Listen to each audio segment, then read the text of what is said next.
Ti è mai capitato di vedere una foto bellissima e di pensare, cavoli, ne vorrei anche io una così, uguale?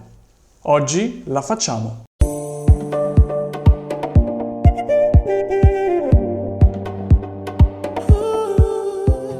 Iniziamo con una notizia buona e una notizia cattiva. La buona è che se hai una macchina fotografica anche entry level, Nikon o Canon, non fa differenza, va benissimo così. Anche l'obiettivo con cui probabilmente hai comprato la prima macchina fotografica, cioè un 18-55, quello va benissimo per fare le fotografie che vediamo oggi. La notizia cattiva è che invece dovrai investire qualche soldino per le luci. Per iniziare io ti consiglio di partire direttamente con due flash, 1 e 2. Tutti questi componenti che ti sto per illustrare li potrai spulciare nel dettaglio guardando nella descrizione di questo video in cui ti ho fatto la lista della spesa, diciamo. Questi flash non si montano sulla macchina fotografica come puoi intuire, in quanto non è tanto gradevole la luce che parte esattamente dal punto di ripresa. Anche per questo video la mia luce ad esempio l'ho messa qua. Per poter mettere i tuoi flash dove vuoi hai bisogno degli stativi. E per poterli fissare sullo stativo io uso con soddisfazione questa staffa, che si chiama staffa di tipo S, che mi permette di fissare il flash all'interno e di poterlo orientare a mio piacere. Questa staffa tra l'altro è molto comoda in quanto ti permette di fissarci una softbox. Qua, plac, si incastra, facilissimo. E poi ha anche questo buchino, un buchino qua, lo vedi? Ok, c'è un buchino, in cui puoi infilare l'ombrello, come quello che vedi alle mie spalle. E in questo momento, se sei intelligentissimo, ti starai chiedendo, ma come faccio a far partire i flash nell'esatto istante in cui scatto la fotografia? Bravo! La risposta è qua. Si usano questi. In gergo si chiamano trigger. Attivatori, grilletti, non lo so. Comunque, ce ne sono di due tipi. Uno si mette sulla macchina fotografica nell'alloggiamento del flash. Gli altri si attaccano al flash e si fissano. Quando schiacci per scattare la fotografia, questo telecomandino manda automaticamente un segnale wireless ai ricevitori che fanno partire i flash. Oltretutto, questa soluzione è espandibile. Se tu decidessi di avere bisogno di un terzo flash, un quarto flash, basta che compri un ricevitore in più, un flash in più, li metti sotto lo stesso gruppo o su gruppi diversi e sei a cavallo. L'ultima cosa da sapere è, ma quando devo mettere un ombrello, una softbox o tenere il flash puro e semplice nelle mie fotografie? Dipende da che luce vuoi ottenere. Con una flash da solo ottieni una luce che si chiama dura, ovvero ti dà delle ombre marcate e un passaggio da luce a buio nel viso molto netto. È anche utilissimo per proiettare delle ombre. Se invece vuoi una luce morbida e un passaggio graduale da luce a buio, utilizzi un ombrello che dà una luce veramente morbida e diffusa tutto attorno, o una softbox se non vuoi che ci sia dispersione laterale di luce.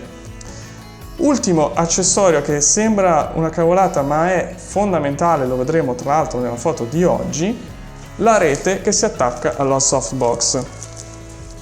Questo permette di dare direzione alla luce pur mantenendola morbida. Direi che con questo ho finito di illustrare tutto l'ambaradan, passiamo alla foto che voglio copiare. Partiamo da una foto semplice, dove è stata utilizzata una luce sola, questa foto di Rami Malek. La prima cosa che io guardo quando voglio copiare una foto è il riflesso negli occhi, che mi dà un'idea di quali luci sono davanti alla persona, in quanto l'occhio è uno specchio fantastico che mi dice che tipo di luce è stata usata e dove è stata messa. Qui si vede chiaramente che è stata messa una softbox a destra leggermente in alto e io ho fatto la stessa cosa e ho ottenuto lo stesso risultato.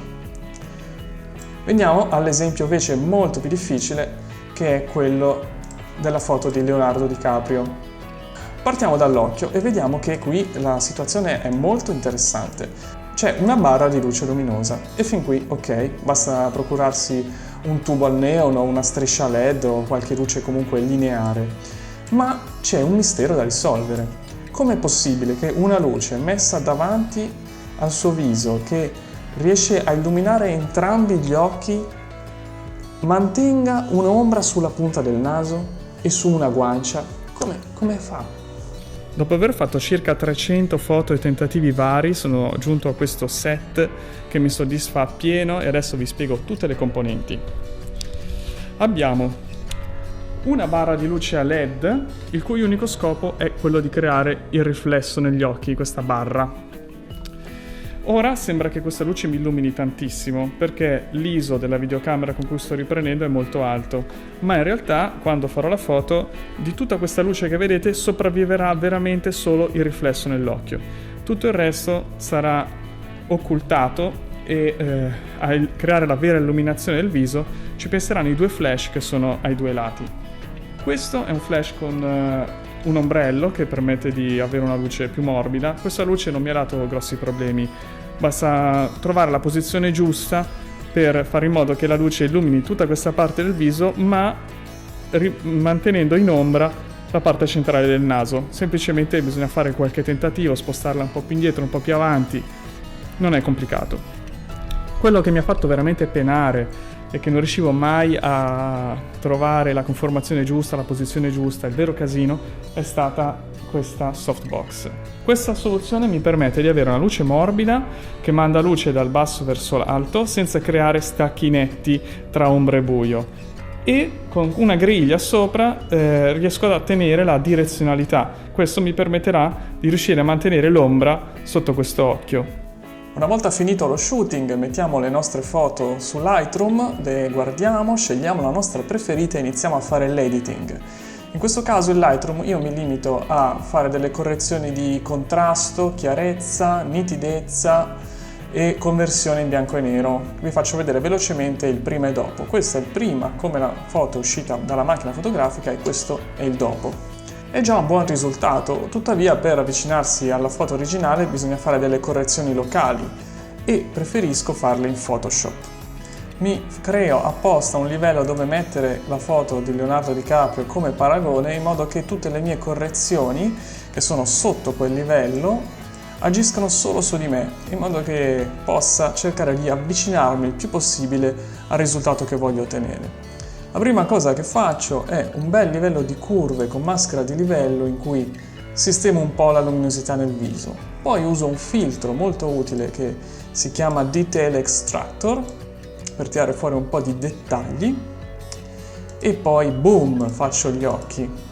Anche gli occhi ho usato un livello curve e una maschera di livello in modo da estrarre la luminosità solo dove mi interessa. Mi tolgo i brufoletti, qua, guardate qua che spariscono, ci sono, non ci sono più.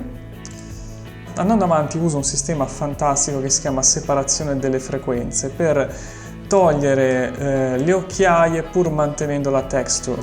Guardate che roba, la texture della pelle è intatta ma l'occhiaia è sparita, prima e dopo.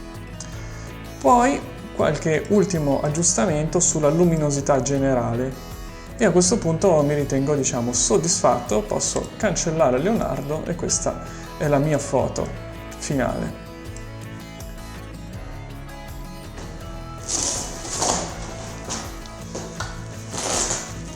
E vabbè, ma